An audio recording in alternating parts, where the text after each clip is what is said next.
hermanos que están por venir y los que por enfermedad no pudieran asistir. Señor, te pido pases tu mano de sanidad por las cuestiones de trabajo también, Señor.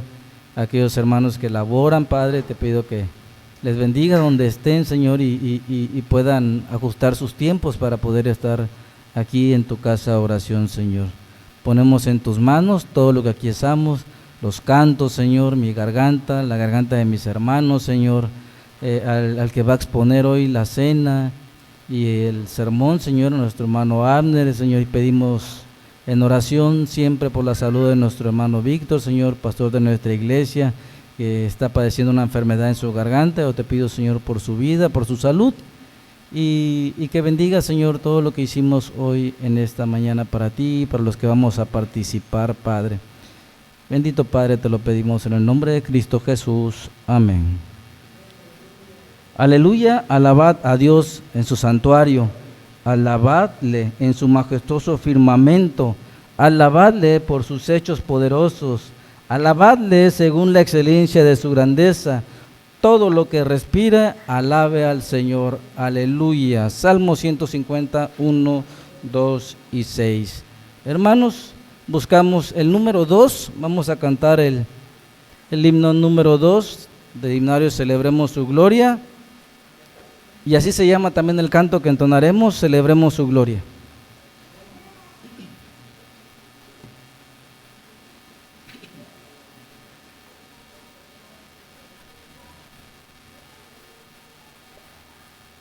Número 2, hermanos.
Cantad entre las gentes su gloria. 1 Corintios 16, 24. A todos, hermanos, bienvenidos hoy a nuestro culto, viendo las caras. Muy bien, bienvenidos todos. Por favor, bienvenidos y que podamos tener un culto maravilloso. Ya entonamos los himnos, ahora vienen las prédicas, enseñanzas y otras actividades que tenemos. Bueno, rápidamente, porque los maestros se van a ir a la escuela dominical y quizá no van a escuchar los anuncios pertinentes. Ya tenemos nuevo periódico mural, es de corcho, está pegado allí en esa parte. Los departamentos, haciendo por favor una economía del espacio, hay que pegar allí sus respectivos anuncios del mes, ya están pegados algunos. Aquí están las chinchetas, creo que así lo llaman acá, chinches. Bueno, esto van a quedar aquí en el púlpito para que puedan coger y hay que cuidar. Claro, no es todo lo que se compró, hay extra, pero eso queda guardado todavía para años más adelante, espero. Ahí, por favor, lean. En una de esas hojas está ya publicado la propuesta de votación sobre opción 1, continuamos nuestro horario de culto como estamos, o opción 2, modificamos algo de ese horario de culto. Está pegado para que lean, quizá luego se sacará copia para que luego sigan leyendo en sus casas. Y hay otros anuncios importantes, por favor vayan allí. Lo segundo es que hoy tenemos asamblea del consistorio con la presencia de los representantes, presidentes de departamentos y como ya se anunció en el grupo de WhatsApp, van a entrar por orden. Hay un orden que se sigue en cada asamblea, ¿no? Lectura de acta anterior, informes de autoridades, pastor, presidente y así. Y de ahí ya viene informe de departamentos y por último informe de comisiones. De ahí sigue la asamblea con otros asuntos. Entonces, como algunos hermanos no están dentro del consistorio y para que no esperen hasta el final, se ha hecho una modificación, no es el orden natural. Entonces, cuando se les llame, van a pasar para presentar su informe. Termina su informe, se aprueba su informe y se retiran y pasa otro hermano a informar. Eso, como ya expliqué en el grupo de WhatsApp, es un acuerdo tomado por mayoría en la última asamblea, que es diferente a la forma como se llevó la asamblea de febrero.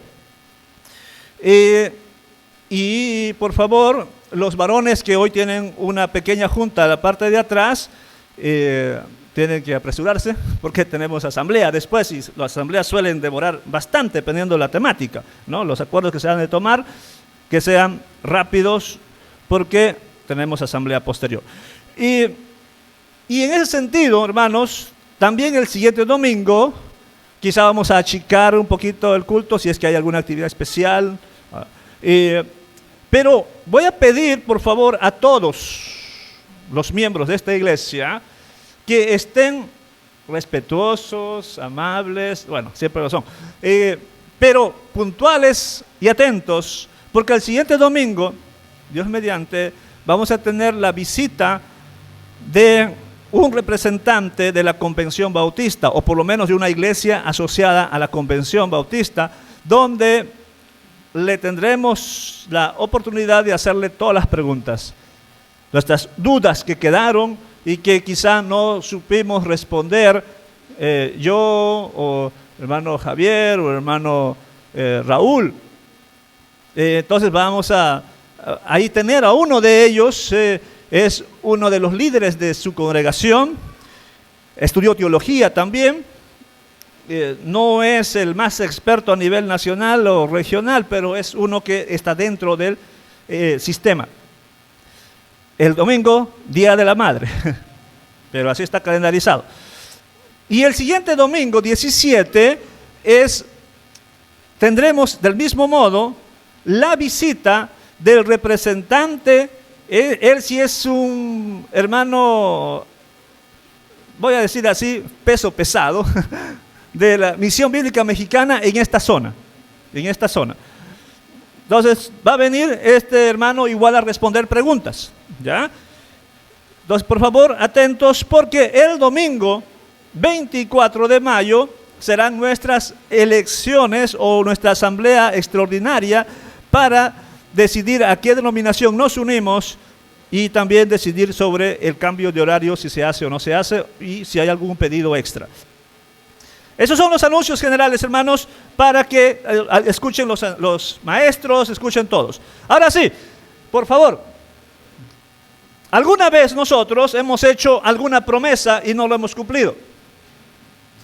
Piensen, promesas que hicieron y no lo cumplieron. Quizá tenían ese sueño de cumplir esa promesa, pero no lo hicieron. Sus papás le prometieron algo y nunca les cumplieron. Pero uno de los más comunes para los adultos, y aquí tenemos adultos, uno de los más comunes es en la época de enamoramiento, ¿no? Le prometieron amor eterno, ¿verdad? Amor eterno a una persona, un varón, una mujer, su novio, su novia, su enamorado, enamorada, vamos a hablar algunos quizá a su cónyuge, amor eterno. Y ese amor desapareció. Porque muchos, o la mayoría, quizá algunos sí, pero la mayoría no está, los adultos, no está casado o actual, no tiene actual pareja, con su primera novia o su primer novio. No lo está. Pero a esa persona se le juró amor eterno. Se dijo, yo nunca te voy a dejar. Yo te amo tanto. Pecamos. Mentimos. Hicimos promesas que no se han cumplido. Estoy poniendo un ejemplo, pero podemos seguir indagando y identificaremos que realmente no se han cumplido promesas. Porque nosotros los seres humanos a veces no somos conscientes de que el futuro no está asegurado y que no está todo bajo nuestro control. Hay circunstancias que pueden cambiar. Quizá tú sí querías amar a esa persona, pero otra persona no como tú y fue infiel y tuvo que romper la relación. Se cambió la circunstancia. Quizá prometiste algo cuando tenías dinero, voy a un viaje a tal lugar, te voy a comprar algo, le prometieron a sus hijos y cambió tu situación económica y no puedes cumplir esa promesa. Nuestras circunstancias pueden cambiar. Pero a veces hacemos promesas y decimos, no, yo te prometo y te juro, si es posible, delante de, y comienzan a jurar, de alguien, con algo superior o algo de mucha relevancia. Y yo quiero reflexionar con ustedes sobre promesas que nosotros hacemos y no solemos cumplirlas porque no tenemos todo el poder, no tenemos el control y porque somos humanos pecadores, comparado con las promesas fidedignas de Dios. Dios promete y lo cumple. Aunque a veces esas promesas quizás se demoren en cumplirse según nuestro calendario, porque el calendario de Dios, en el tiempo de Dios, se cumple a cabalidad, en el propósito de Él. Promesas fidedignas de Dios. Y aquí vemos a un hombre mirando las estrellas, y el personaje es bastante conocido, es Abraham. Dios le dice, yo te daré, tu descendencia será tan grande como las estrellas del mar, las estrellas del cielo, las arenas del mar. Tan grande. Pero esa promesa hecha a un anciano y a una anciana, imposible humanamente de que se cumpla. Pero lo que Dios cumple, lo promete, aunque sea difícil. Leamos entonces el texto. Los versículos del capítulo 6 de Hebreos, versículos 13 al 15, vamos a tener la promesa de Dios a Abraham. Y esa promesa es confirmada con un juramento, porque Dios jura que va a cumplir su promesa. Y tenemos ahí el texto que dice, por ejemplo, dice, estaba la promesa que Dios le hizo a Abraham. Como no existía nadie superior a Dios, por quien jurar, Dios juró por su propio nombre. Versículo 14. ¿En qué consistió su juramento? Ciertamente te bendeciré y multiplicaré tu descendencia hasta que sea incontable. Bueno, está parafraseando esto, pero es tu descendencia tan grande como las estrellas del cielo, las arenas del mar, será incontable. Eso fue la promesa con juramento. Cierra comillas. Del autor del libro de Hebreos dice: entonces Abraham esperó con paciencia y recibió lo que Dios le había prometido. Bien, la promesa de una descendencia jurada por Dios, confirmada por un juramento que se cumplió con el tiempo, pero llama la atención. Dios jura, Dios promete, y el accionar humano, esperar con paciencia. Esperar no es algo pasivo, por si acaso. Esperar no es cruzarse los brazos, es una espera de fe, una espera activa. Esperar con paciencia, que se demoró esa promesa en cumplirse bastante tiempo, más de 20 años, demoró en cumplirse. Pero Abraham fue fiel a Dios. Nos interesa la promesa de Dios. Versículos 16 y 17. El poder confirmatorio del juramento. O sea, se confirma el juramento. El versículo 16 dice: ahora bien, cuando las personas hacen un juramento, invocan a alguien superior a ellas para obligarse a cumplirlo. Y no cabe ninguna duda que ese juramento conlleva una obligación. Dios también se comprometió mediante un juramento para que los que recibieran la promesa pudieran estar totalmente seguros de que Él jamás cambiaría de parecer. Cuando tú juras algo, aunque la Biblia dice no jures, bueno, cuando tú prometes algo, bueno, jurar y prometer podría tener casi la misma idea, solamente que el jurar es con más intensidad, supuestamente con más veracidad, supuestamente se cree más al que jura que al que promete, pero ante los ojos de Dios podrían ser lo mismo, prometer como jurar. Cuando uno promete algo, si no les gusta la palabra jurar, dice: yo te prometo, pero tienes que basar en algo tu promesa. Y algunos dicen: te prometo por mi madrecita. De más valor, ¿no? De más valor. Siempre el que jura o el que promete pone algo en valor, de valor, algo de mucho peso que le obliga ciertamente a cumplir esa promesa.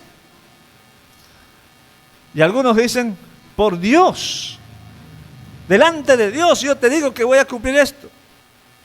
Mucho más valor, porque al ponerle a Él como garante, te comprometes a cumplirlo. Pero ¿a quién Dios va a poner como garante? A nadie, porque Él es el máximo, el ser superior en todos los sentidos, en todos los universos posibles.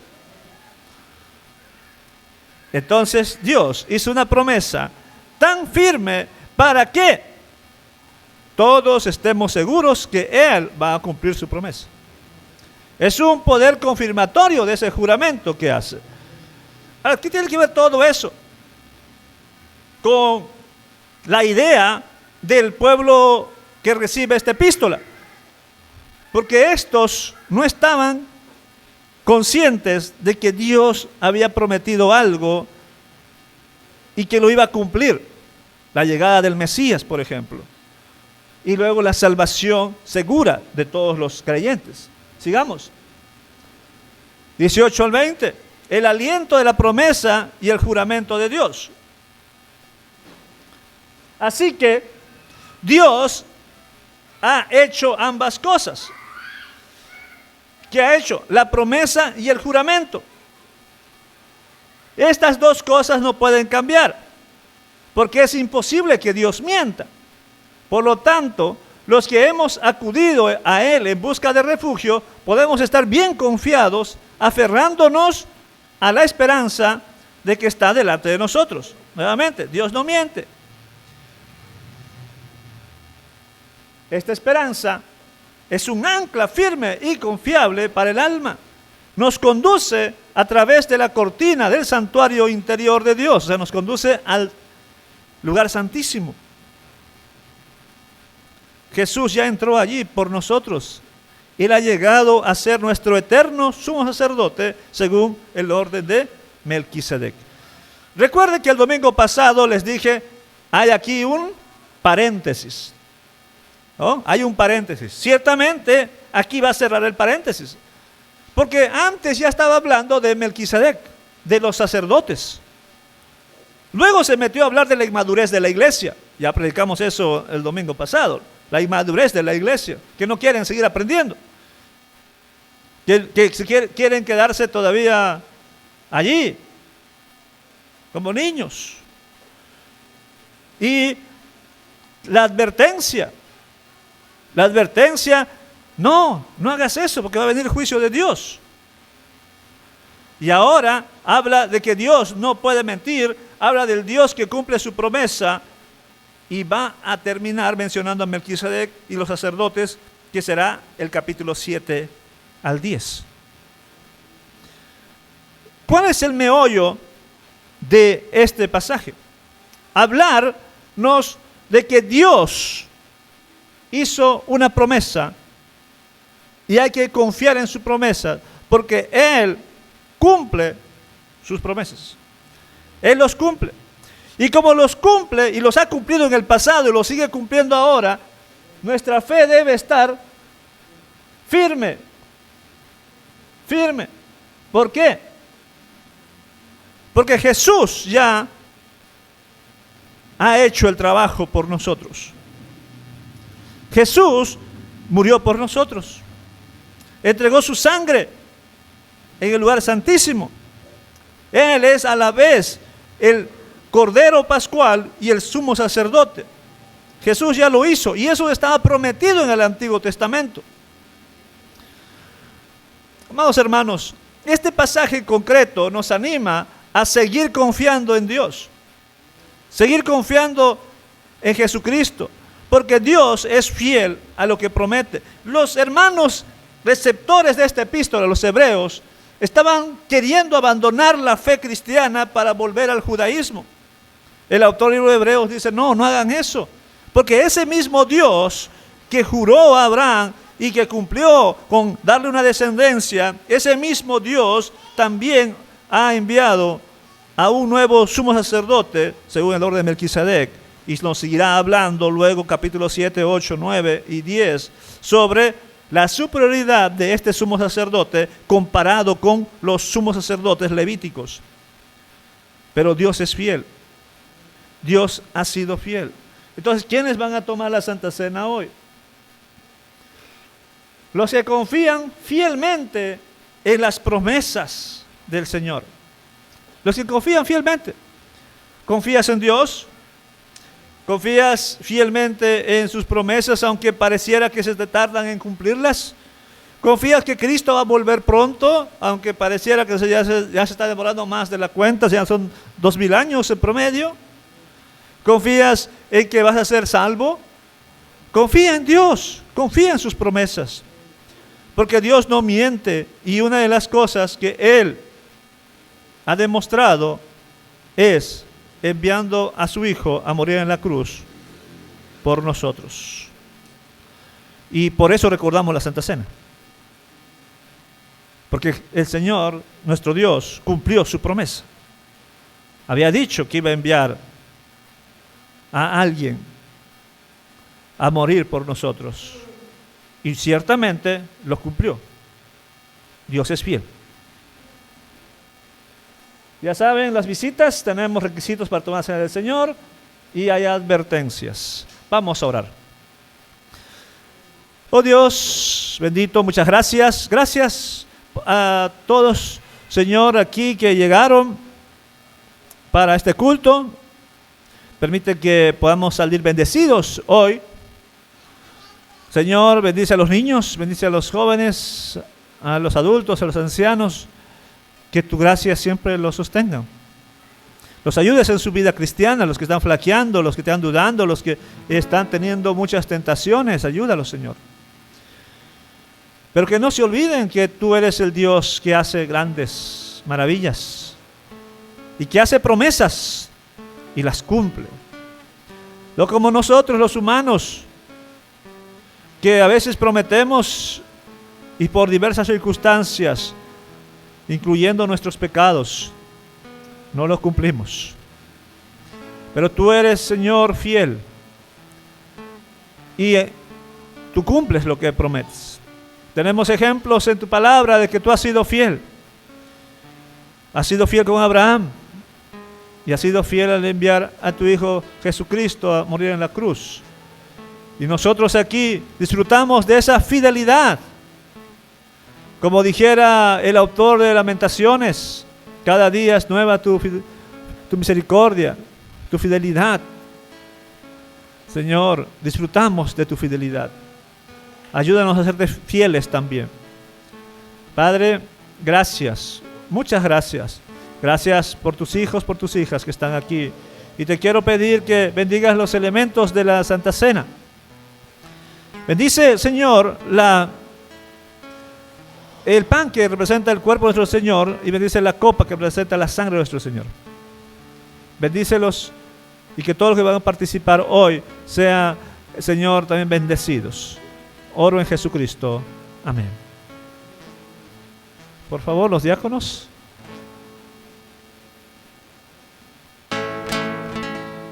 Amén. Muchas gracias. Colosenses capítulo 11, versículos 23 al 26. Comenzamos con el versículo 23. Y dice, porque yo recibí del Señor lo que también os he enseñado, que el Señor Jesús, la noche que fue entregado, tomó pan y habiendo dado gracias, lo partió y dijo, tomad, comed, esto es mi cuerpo, que por vosotros es partido, haced esto en memoria de mí. Podemos participar, hermanos.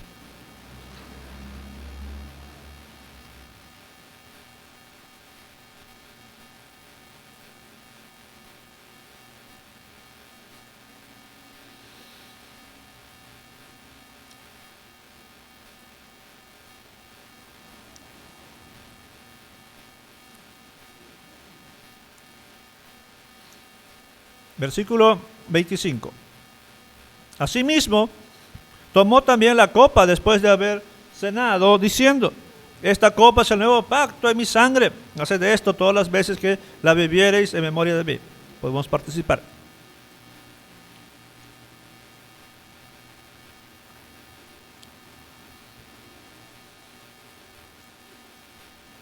Puesto de pie, por favor, para leer el versículo 26. Y oramos. Leamos juntos, por favor, versículo 26. 1, 2 y 3. Así pues, todas las veces que comieres este pan y bebieres esta copa, la muerte del Señor anunciáis hasta que Él venga. Oramos. Señor, muchas gracias por tus hijos, por tus hijas que están aquí. Gracias también por que nos permites obedecer este mandato. Y yo te quiero pedir que bendigas la prédica que viene, las clases que vienen. Que salgamos muy bendecidos. Bendice la asamblea que viene también después, la asamblea del consistorio, Señor. Y te quiero pedir por los enfermos de esta iglesia, que toques tu mano, con tu mano ese cuerpo que está delicado, que tiene alguna dolencia, una enfermedad, un diagnóstico adverso. Señor, tú eres bueno y solamente dependemos de ti. Solamente tenemos a ti como nuestro doctor de doctores. Y tú tienes, Señor, la última palabra. Apelamos a ti, Señor, para que en tu gracia nos sanes a todos. Gracias, Padre. Oramos en Jesucristo. Amén. Ocupen sus lugares, los niños, por favor, a sus clases, las maestras también, los vasitos ahí ayudan a recoger. Y nos vamos a nuestro pasaje de prédica. Los niños van a sus clases, los maestros también. Y los adultos y jóvenes nos quedamos. Recuerden que si gana la opción 2, los niños también se quedarán a escuchar las prédicas. Si gana la opción 2, los niños también van a quedarse a escuchar la prédica. Y esto porque en la Biblia, los niños se quedaban a escuchar la prédica. En la Biblia. La escuela dominical es un invento moderno, ¿ya? Lo inventó un hermano que vio que los domingos los niños estaban en la calle jugando y no sabían leer y escribir. Entonces, para ayudarles a leer y a escribir, él hizo escuela dominical los domingos, día de descanso. Supuestamente los niños tenían que aprender a leer y escribir con la Biblia. Y así nació el fenómeno de las escuelas dominicales. Estamos hablando hace como 150 años recién. Está bien, es una buena metodología de trabajo. Pero a lo largo de la historia los niños han estado escuchando las prédicas, aburriéndose dirán, pero estaban ahí aprendiendo ciertamente. Muy bien, vamos a nuestro tema. Intrigas externas o intrigas internacionales, Israel frente a las intrigas internacionales, pero todo eso en un contexto de rechazo de Israel a la restauración. O sea, Israel está rechazando a Dios. Israel está rechazando a Dios. Y la prédica anterior, no la del domingo, porque el domingo hablamos de traducción de la Biblia, sino el anterior, hablábamos de intrigas internas dentro del propio país, donde había golpe de Estado, intentos de golpes de Estado, ¿no? Y reflexionamos sobre que a veces creemos que cambiando de liderazgo las cosas van a cambiar para bien. Pero si no cambia el corazón, no cambia nada. Y a ellos les faltaba cambiar el corazón. A ellos les faltaba arrepentirse, volverse a Dios. De nada sirve cambiar de rey, de príncipes o de gobernantes o cambiar de bandos si es que no se cambia el corazón. Y a modo de aplicación se decía, ¿y cuál está tu esperanza? Tu esperanza está en cambiar, que cambie todo el entorno y recién vamos a ver las bendiciones de Dios, o buscas a Dios. Y ayer en la reunión de varones, yo realmente estuve pensando, ¿qué voy a hablar? Porque el día viernes con el hermano Víctor, como ustedes saben, él tiene problemas en la garganta y él estaba programado para que predicara ayer o dar la reflexión, pero no podía por la garganta. Entonces le pregunté y me dijo que pues no, que yo lo iba a hacer, ¿no? Que yo lo hiciera. Entonces estuve pensando qué pasaje podría ser pertinente para hablar a varones en la casa del hermano José. Y en esa búsqueda del pasaje viene por ahí un pasaje, creemos que Dios nos ilumina, y me llegó Tercera de Juan, porque el pasaje habla de varones, entre varones. Quizá algunas mujeres escondidas ahí, pero sobre todo los personajes son varones. Y había indicios también en ese pasaje de liderazgo, problemas de liderazgo. El liderazgo donde un tal Diótrefes no aceptaba el liderazgo de Juan el anciano, el apóstol Juan, según la tradición. Y por tanto no recibía a los enviados del apóstol Juan. Problema de egos quizá. O problemas de bajo mi liderazgo las cosas serían mejor. Y traigo esa idea aquí para conectar la prédica anterior, la de hace 15 días, con esta, donde cambiando el liderazgo supuestamente se arregla todo, pero no es así, si no cambia el corazón, si rechazas la restauración de Dios. Ahora ya no va a haber problemas internos dentro del país, ahora va a haber problemas, o por lo menos intrigas externas, ligadas al extranjero. Y vamos a ver en Oseas 7, 8 al 12 algo de esos problemas. No está bien graficado todo, hay muchas metáforas, pero De todas maneras, vamos a reflexionar.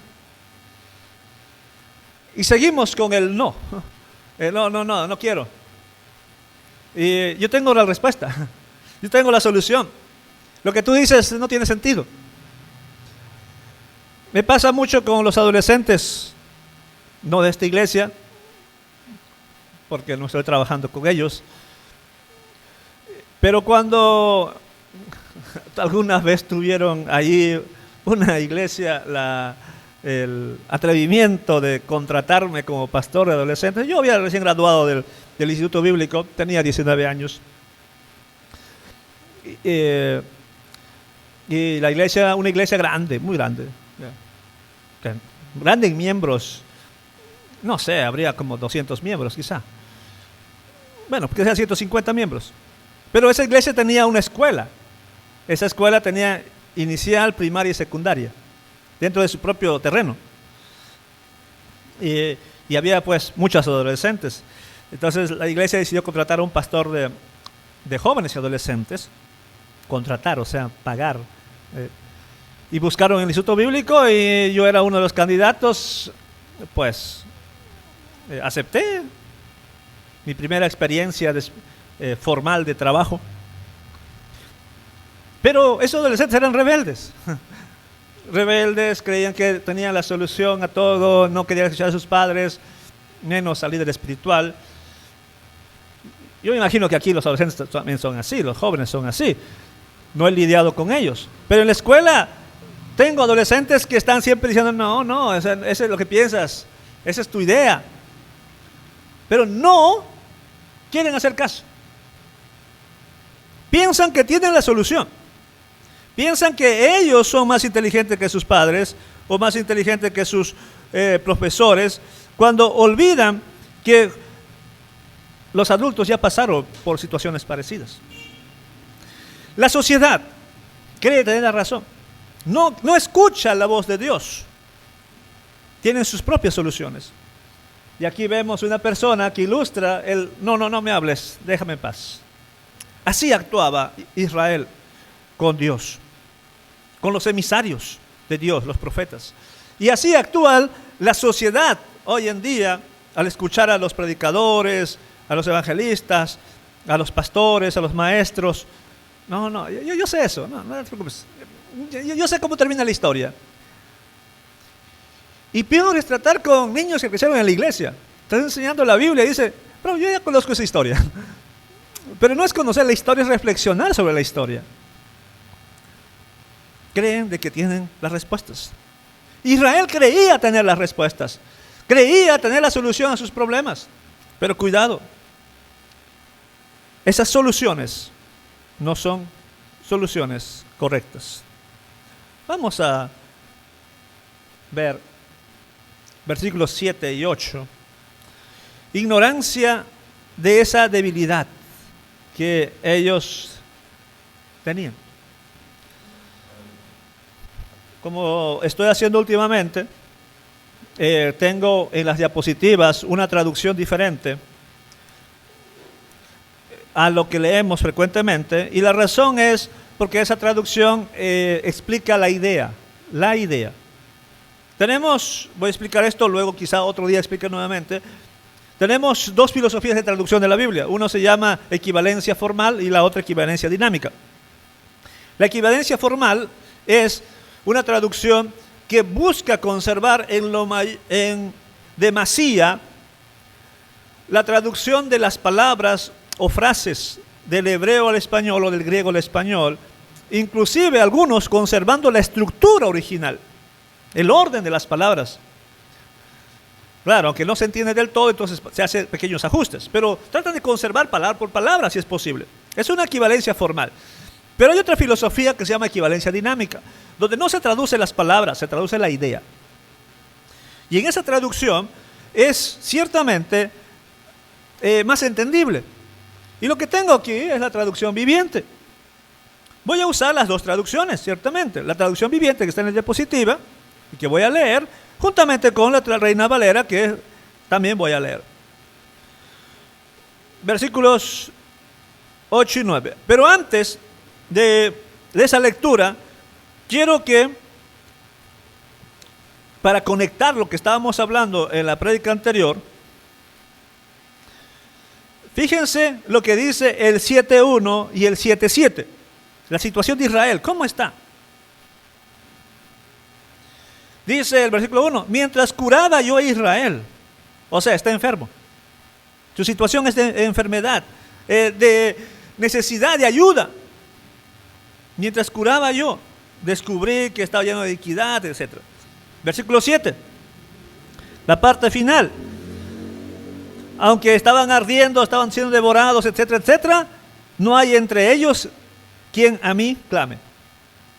O sea, a pesar de su enfermedad, a pesar de los problemas que tenían, a pesar de la falta de gobernabilidad, a pesar de ambiciones personales, a pesar de que no había un buen liderazgo, bueno, etcétera, etcétera, a pesar de sus grandes pecados y las consecuencias que estaban sufriendo, dice el texto, no hay entre ellos quien a mí clame. No busquen a Dios a pesar de sus problemas. Y ahora, versículo siguiente, el que nos interesa, en la traducción viviente dice, el pueblo de Israel se mezcla con paganos de otras naciones y se vuelven tan inútiles como con un pastel a medio cocer. El rendir culto a dioses ajenos consume sus fuerzas, pero ellos ni cuenta se dan. Su cabello se ha encanecido, pero no se dan cuenta de que están viejos y débiles. La Reina Valera tiene algunas ideas parecidas, dice el versículo 8 y 9. Efraín, o sea Israel, se ha mezclado con los demás pueblos. Efraín fue torta no volteada. Devoraron extraños su fuerza y él no lo supo. Aún canas le han cubierto y él no lo supo. Ignorancia de su debilidad. No lo saben. Están débiles, están viejos y ellos no se dan cuenta. No tienen espejo o no quieren verse. Y la situación de Israel es desastrosa. Pero veamos por qué. Según el versículo 8, tenemos que el pueblo de Israel se mezcla con otros pueblos.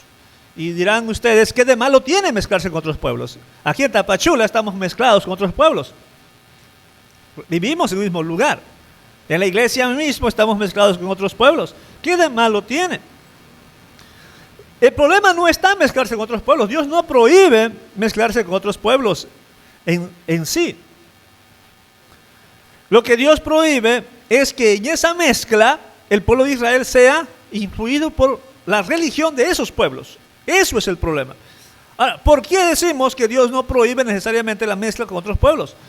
Porque en la Biblia vemos siempre personajes de naciones extranjeras incorporándose a la nación de Israel, porque abrazan la fe de Israel. Pero cuando Dios se molesta con Israel es porque esos extranjeros, en vez de abrazar la fe de Israel, inculcan, motivan, influyen para que Israel deje a su Dios. Ahora bien, ¿qué de malo tiene mezclarse con otros pueblos? En ese tiempo, alguien podría alegar, es que por la pureza de la sangre, los hijos que van a nacer no van a ser puros. Y ciertamente había ciertos problemas de genética que podrían suscitar como cuando alguien tiene matrimonios interraciales, pero eso no era el meollo del asunto. Otros podrían decir, es que tenemos ya no pureza de sangre, porque Dios ha llamado una familia y de ahí debe haber pureza de sangre. Todos deben ser de esa misma sangre. No es del todo, porque a Dios no le interesa eso, porque en la sangre del Señor Jesús había por lo menos 2 mujeres que no eran de la sangre fina, por así llamarlo. 2 mujeres, por lo menos 2. Ahora, y mucho cuidado, en el pueblo judío vale más en ese sentido la mujer que el varón. Vale más. Las leyes actuales en Israel, influido por la ortodoxia judía, dice, si un se casan con un israelita con un no israelita, para que conserve la línea, la mujer debe ser judía. Para que conserve. Pero si es un judío con una extranjera, no. Ya no tiene pureza. Puede ser un extranjero con una judía y ese hijo sigue siendo de pureza judía.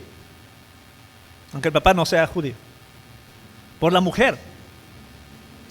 Y en la sangre del Señor Jesús había genes de 2 mujeres que no eran judías. Por lo menos 2.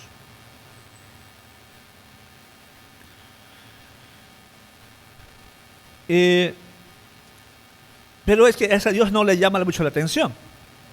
El problema está con que esas naciones tienen algo que a Dios le molesta. En la Reina Valera no se nota bien, porque el versículo 7 solamente va a decir se ha mezclado con demás naciones, y el versículo 8 dice devoraron, en la Reina Valera dice devoraron extraños su fuerza, pero no dice más. Pero en la traducción que yo tengo, en el versículo 9, en la traducción que yo tengo aquí dice, el rendir a culto a dioses ajenos consume sus fuerzas. O sea, ese ser extraño son ídolos. Ahí está el problema. Que al casarse o al tener amistad, al tener convenio, pacto con naciones vecinas, al tener amistades con las naciones vecinas, o tener un vecino de la nación vecina, y esa persona te influía con sus prácticas, y una de esas prácticas es rendir culto a dioses ajenos, eso es el problema. Por eso es de que nosotros me refiero a un grupo de personas que predicamos, enseñamos y somos muy conservadores. Decimos, no se casen con personas que no sean de su misma fe. No te enamores de personas que no sean de la iglesia. No tengas amigos íntimos que no compartan tu fe. Claro, no nos hacen caso, ciertamente, pero Dios no nos va a condenar por no haber predicado de eso, ¿ya? No nos hacen caso. Pero seguimos diciendo hasta hoy en día, cuidado, a Dios no le gusta eso. Muy bien. Mezclarse con naciones paganas lleva a rendir culto a dioses ajenos. ¿A quién no le gusta la interculturalidad? Tengan mucho cuidado. Uno no lo hace por idólatra, pero puede ser que seas influido. ¿Te gusta viajar? Vas a los pueblitos mágicos del mundo, no de México solamente, sino del mundo. Y uno trae, ¿qué cosa? Recuerditos, ¿no? Recuerditos de ahí. Qué bonito, voy a decorar mi casa con recuerdos de cada país. ¿Y qué tal si esos recuerditos están relacionados con ciertas prácticas idolátricas de sus pueblos? Y cuesta, ¿no? Cuesta que alguien te regaló algo y tú sabes de que es algo malo. Si le digo que no, se va a sentir. Y si lo acepto y luego lo tiro a la basura, porque eso es lo que yo debo hacer, ¿no? No guardarlo. No guardarlo. Pero se va a sentir también, se va a dar cuenta, porque un día viene a visitar y no va a ver ahí en la parte de los regalos. La interculturalidad, el viajar a ciertos lugares, cuesta, hermanos, pero hay que tener discernimiento. Lo digo yo porque he viajado a diversos países y a veces te llevan a sus partes culturales. Y personas que quieren que uno comparta su cultura. Cuidado. Volvamos a Israel. Hace una figura, en la Reina Valera dice el versículo 8, dice que Israel es como una torta no volteada. Una torta no volteada. Algunos comentaristas dicen, torta no volteada es un pan delgado. Es como una tortilla, pero más gruesa que la tortilla mexicana, En Perú no entenderíamos esto porque torta para nosotros es el pastel. ¿Ya? Es el pastel, entonces. Por eso cuando uno llega a México o uno está en Guatemala y dicen torta, no entendemos. Y cuando el Chavo del 8 decía torta de jamón, ¿cómo va a haber un pastel de jamón? ¡Qué horrible! Y el Chavo quería la torta de jamón. No lo entendemos porque torta para nosotros es pastel. Pero aquí quizá es como un pan delgado, dicen algunos comentaristas, un pan delgado. Y ese pan delgado, al no voltear, ¿qué pasa cuando la tortilla no se voltea? Se quema. Y así dicen algunos traductores. Israel es como una tortilla quemada, que no sirve, ya no sirve. Pero otros traductores, y aquí tenemos uno de ellos, dice, al estar con las naciones paganas, se vuelven tan inútiles como un pastel a medio cocer. Si no está volteada, la parte de arriba no se coció, ¿no? Porque no se volteó, solamente se coció la parte de abajo, porque le faltó. O sea, es inútil, no sirve eso, no sirve ese pastel o no sirve esa tortilla o esa comida que se está preparando porque deben ser cocidos homogéneamente volteándolo. Así es Israel cuando se mezcla con los paganos y así será la iglesia cuando se mezclan con los no creyentes en intimidad. No sirve. Ahora, no estoy diciendo, hermanos, de que dejen de tener amigos no cristianos. Pueden tener amigos no cristianos, pero para que ustedes lo influyan, para que esos amigos se vuelvan cristianos. El problema está cuando esos amigos te hacen de ellos. Y a veces hay negocio. El domingo, el sábado vamos al antro y el domingo a la iglesia. Amigos, ¿no? Uno y uno. Cuidado. Son tan inútiles y a veces por participar en sus pecados, tú ya perdiste credibilidad. Ya no puedes predicar el evangelio porque ya perdiste. Si participaste en algo de amistad, una copita, una copita. Y otra copita otro día. Ya, no, otro día, ya 2 copitas, pues, ¿para qué?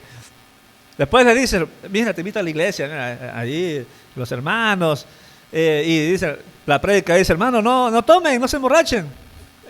Pero si este ha tomado conmigo, o sea, deja de influir porque aquel que tiene intimidad con las personas que no tienen nuestra misma fe, son tan inútiles que no sirven para nada. Eso es lo que está diciendo acá.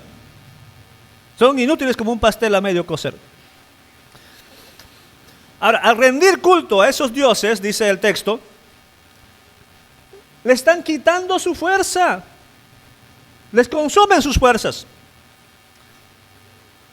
La fuerza que deberían tener, lo están perdiendo por culpa de eso. Y no se dan cuenta. Creen de que están yendo bien, creen que están sanos, pero no se dan cuenta de que por culpa de eso están débiles. La misma ilustración, se han vuelto viejos y débiles, pero no se dan cuenta. ¿Les ha pasado que ustedes se sienten bien, delgados o tal, claritos, no sé, hasta que les toman una fotografía y les muestran? Ustedes dicen, no, es que yo soy alto. Toman una foto y todos los demás que están ahí son más altos que él. O yo soy blanquito. Bueno, cuando era bebé era blanquito. Y ahora ya el sol me quemó. Pero cuando toman la fotografía o se miran en el espejo, les muestran lo que son. Una cosa es cómo tú creas sentirte y otra cosa es cómo realmente se te ve. Y Israel estaba muy mal. Versículo 10. Como ellos están débiles y no se dan cuenta, ellos están vulnerables también a causa del orgullo, a causa de la arrogancia. Versículo 10, leo en la Reina Valera, y dice, y la soberbia de Israel testificará contra él en su cara, y no se volvieron a Jehová, su Dios, ni lo buscaron con todo eso. Se volverá en su cara. se irá en su contra. O sea, habrán consecuencias por su arrogancia, por decir, no, yo estoy bien, no necesito a nadie. Recurrir a ayuda extranjera y no a Dios. Su arrogancia. ¿No les ha pasado que los niñitos, y espero que Hadassah no sea tanto, pero cuando aprenden a caminar, se quieren soltar de la mano de sus papás o del adulto? Y cuando se sueltan, dan unos pasos y se caen, lloran. No estoy diciendo que hay que evitar que se caigan de todo, o hay que exponerlos a las caídas. Lo que estoy diciendo es que a veces ellos, porque como ya saben algo, ya creen que lo saben todo. Y pueden tener consecuencias. Pasa con lo mismo con el joven, con el adolescente, porque ya tiene algo de vida, tiene experiencia. Terrible, conversar con un joven que cree que lo sabe todo es una pérdida de tiempo para mí. No da ganas de hablar. Pero a pesar de todo esto, dice Dios, a pesar de los problemas que tienen, no se vuelven a Dios. Ni siquiera tratan de encontrarlo. O sea, le están pasando problemas y no buscan a Dios. Lo que les decía, no tienen solución verdadera en nada en la vida si primero no cambian su corazón, si primero no se arrepienten, si no buscan a Dios. Ellos están vulnerables a causa de su orgullo, a causa de creerse que son mejores. Pero eso lleva a quizá la palabra suena fea, a una estupidez del imperialismo. Algo que les va a llevar a tener problemas por buscar ayuda extranjera. Imperialismo ligado con el imperio. Versículo 11. Reina Valera dice: Efraín, o sea Israel, fue como paloma incauta, sin entendimiento. Llamarán a Egipto, acudirán a Asiria. El pueblo de Israel se ha vuelto como palomas. A las palomas aquí les llama el texto, la traducción, necias y tontas. Bueno, hay palomas inteligentes, palomas mensajeras, dice. Pero están bien entrenadas. Pero normalmente las palomas son necias. Tú le das de comida y siempre vienen a ti. Y en algunos lugares se cría palomas para comer y ahí están. Con tal que les des de comer, vienen. Les compara con necias y tontas. Pero ¿por qué Israel es como paloma? Porque clama por ayuda a Egipto y luego clama por ayuda a Siria. Egipto está aquí, en esta parte sur, ¿ya? Israel está aquí en esta parte del centro y Asiria está en esta parte. Ambos son dos potencias mundiales en ese tiempo. Egipto y Asiria. Buscan ayuda. Quiero la ayuda. Yo no necesito de Dios. Yo tengo aquí amigos. Tengo al imperio egipcio. Busca ayuda en el imperio egipcio. Pero si no resulta, luego vuelo como paloma tonta. Necia y tonta. Vuela a Asiria. ¿Qué imperio da las cosas gratis? Hoy en día diremos que tenemos 3 imperios: Estados Unidos, Rusia, China. 3 imperios. Claro, hay otros que están surgiendo, todavía más pequeños, y Europa que a veces está unida y a veces no tanto. Pero los 3, las 3 naciones serían como grandes imperios en nuestro tiempo. A causa de que Rusia está censurada, tiene menos influencia. La pelea es más ahora entre China y Estados Unidos. Y vean las noticias nada más. O estás conmigo o estás contra mí, ¿no? El imperialismo. Pasó en Perú. Depende quién está al frente, ¿verdad? ¿La izquierda o la derecha? La izquierda, pues los amigos, ¿quiénes son? Rusia y China. Muy bien. Cuando estaba en la presidencia la izquierda, hicieron un montón de tratados, de acuerdos comerciales con China, hasta que se está construyendo el megapuerto más grande en Sudamérica, allá en Perú, con dinero chino. Un puerto grandísimo. Y hubo problemas no hace mucho, porque el Poder Judicial quiso entrar a investigar y no les dejaron. Porque ese megapuerto es privado. Y al ser privado, el gobierno no se puede meter. O sea, es como si ya perdió autonomía o derecho el país sobre ese territorio que ahora lo controla China. Pero por un tiempo, como en Perú se suele cambiar presidentes frecuentemente, en un tiempo entró la derecha.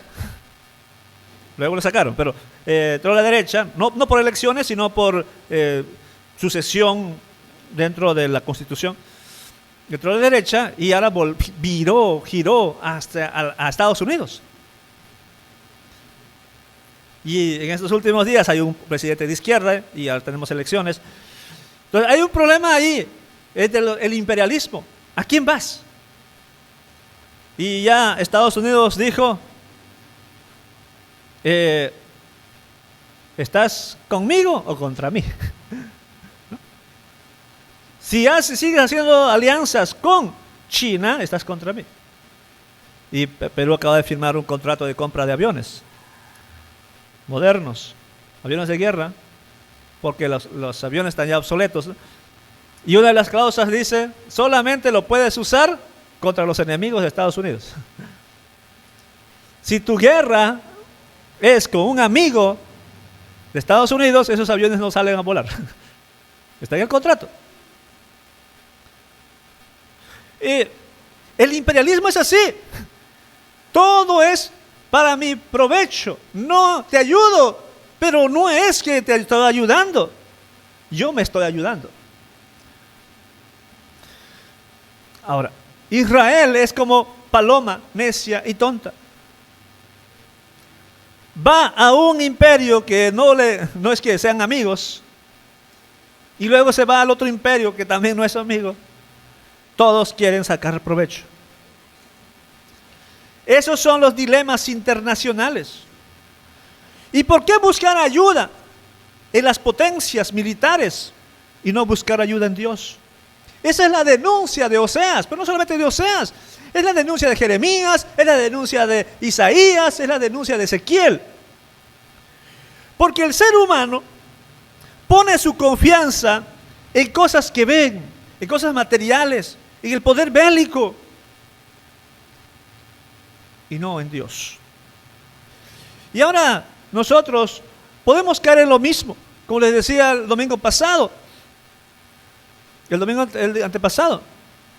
Ciertamente a mí me preocupa cuando la izquierda está en el poder, me preocupa. Por los estragos que a veces hacen, aunque mucha gente aplaude la distribución del dinero. Me preocupa. En Perú tuvimos 5 años terribles con Castillo y sus amigos. Y ahora volvió a quedar probablemente segunda vuelta uno que también es amigo de Castillo, del mismo partido casi. En segunda vuelta y probablemente gane, porque hay mucho antifujimorismo en el país. Probablemente la izquierda vuelva a tener el poder. Me preocupa. Bueno, en México pues ya es obvio, porque aquí hubo dictadura con el PRI, ahora luego esta dictadura, o bueno, aunque no quieran ocultarlo, del Morena. Me preocupa, pero tengo una ventaja en México. México está cerca de Estados Unidos y no va a poder hacer muchas cosas malas porque no le conviene a México meterse tanto a la izquierda, porque no es saludable pelearse con Estados Unidos. Pero debo recordar siempre que aunque la izquierda esté en el poder y haga los desastres que a veces han hecho en algunos países, el que está en el control es Dios. Yo debo confiar en Dios. Siempre. No importa quién esté en el poder, porque la derecha ha sido corrupta también. Ha cometido atrocidades también. Pero en la balanza a veces el menos malo es la derecha. Pero no importa quién esté en el gobierno. Lo que importa es que Dios tiene todo el control. ¿En qué está nuestra confianza?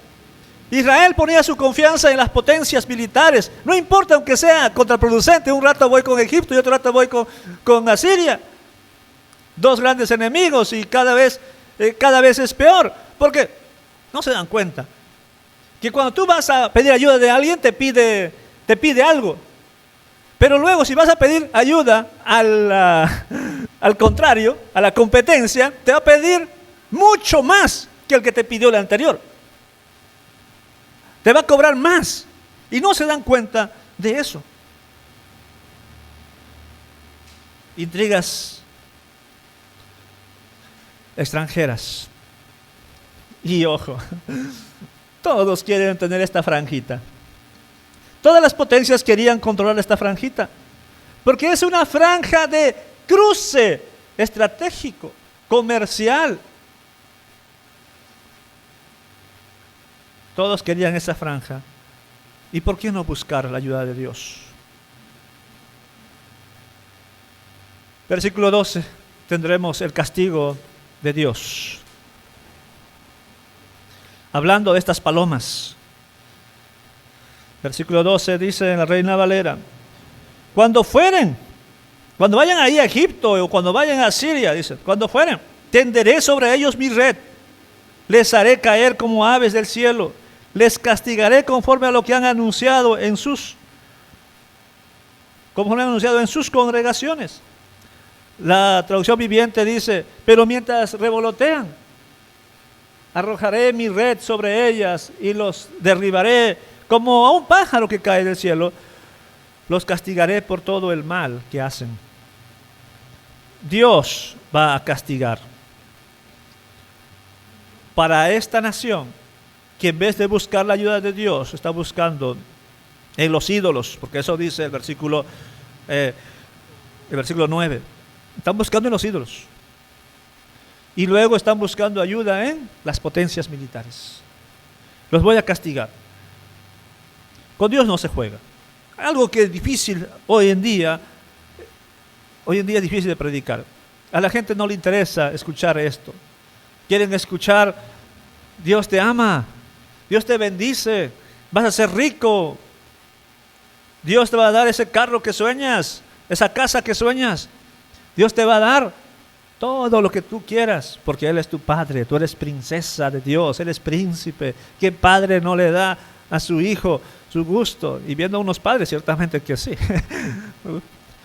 Algunos padres que dan a sus hijos lo que les piden. Yo espero no ser tan mano suelta como algunos padres que conozco. Así Dios te va a dar. ¿Y quién no quiere escuchar eso? Pues todos queremos cosas mejores, pero casi predicar el castigo de Dios no se escucha hoy. Sin embargo, el texto está de que Dios va a castigar. Las preguntas finales serían: ¿eres rebelde como Israel? ¿Eres rebelde como Israel? O sea, que Dios te dice algo y tú dices: no, yo sé cómo hacer. Dios te habla por su palabra y tú no quieres hacerle caso. Te gusta mancharte con el pecado, te gusta asociarte con personas incorrectas, te gusta vivir de una manera desordenada. ¿Eres rebelde como Israel? Mire, te está esperando el juicio de Dios si es que no cambias. ¿Crees que cambiando tus alianzas todo mejorará? Como Israel, ¿no? Ahora me paso a Egipto. No, ahora me paso a decir, ya va a mejorar. ¿Crees que cambiando de bando, cambiando de prácticas, de disciplina, de rutinas, va a mejorar? No. Si no cambia tu corazón, nada cambiará. Busca a Dios mientras pueda ser hallado y ciertamente mejorará tu vida. Oremos. Señor, muchas gracias. Gracias por este texto que tenemos aquí para reflexionar en la experiencia de Israel, en la denuncia profética del profeta Oseas. Gracias, Señor. Ayúdanos a serte fieles, Padre. Ayúdanos a vivir para tu gloria. Ayúdanos a ser buenos cristianos, a no ser rebeldes, a no pensar de que cambiando la política las cosas irán mejor y olvidamos de ti. Ayúdanos a poner nuestra confianza en ti siempre. Ayúdanos a que nuestra vida dependa de ti, a buscarte, Señor. Que no seamos inútiles, que seamos personas de bien. Gracias, muchas gracias. En Jesucristo oro. Amén.